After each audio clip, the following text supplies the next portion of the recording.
Hi friends, welcome to Duhita Chinmayi channel. అందరూ ఎలా ఉన్నారు? ఈరోజు గులాబ్ జామ్ చేద్దామండి. నేనైతే MTR gulab jam pack 1 pack తీసుకున్నానండి. దానిలో కొంచెం మిల్క్ అండ్ వాటర్ వేసి మిక్స్ చేసుకోవాలి. స్మూత్ స్ట్రక్చర్ వచ్చే వరకు మిక్స్ చేసుకోవాలండి. ఇలా స్మూత్గా రావాలి. నెక్స్ట్ ఒక ప్యాన్ పెట్టుకొని షుగర్ వాటర్ రెడీ చేసుకుందామండి. కొంచెం వాటర్ అండ్ షుగర్ వేసి మరగనివ్వాలి. ఎక్కువసేపు మరగనివ్వాలండి, అప్పుడే బాగుంటాయి. ఇప్పుడు మనం రౌండ్ బాల్స్ చేసుకుందామండి.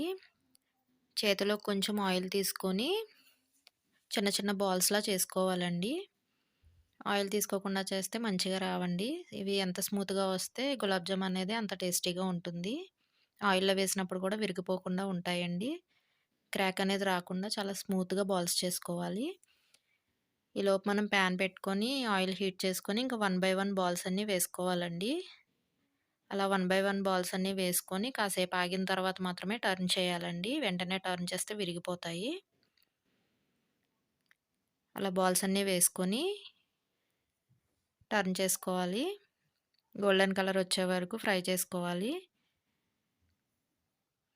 మనం ఇందాక షుగర్ వాటర్ పెట్టాం కదండీ, దానిలో ఒక 2 ఇలాచీ వేసుకోవాలండి టేస్ట్ కోసం. చాలా బాగుంటుంది. అలాగే ఇటు సెకండ్ ట్రిప్ కూడా వేసేసానండి బాల్స్ అన్నీని. మంచిగా ఫ్రై అయిపోయాయి, తీసేసుకుందాము. చాలా టేస్టీగా ఉంటాయండి గులాబ్ జామ్. ట్రై చేయండి. చూసారా ఎంత బాగా వచ్చాయో? ఏది క్రాక్ అనేది రాకుండా మంచిగా వచ్చాయి కదండీ!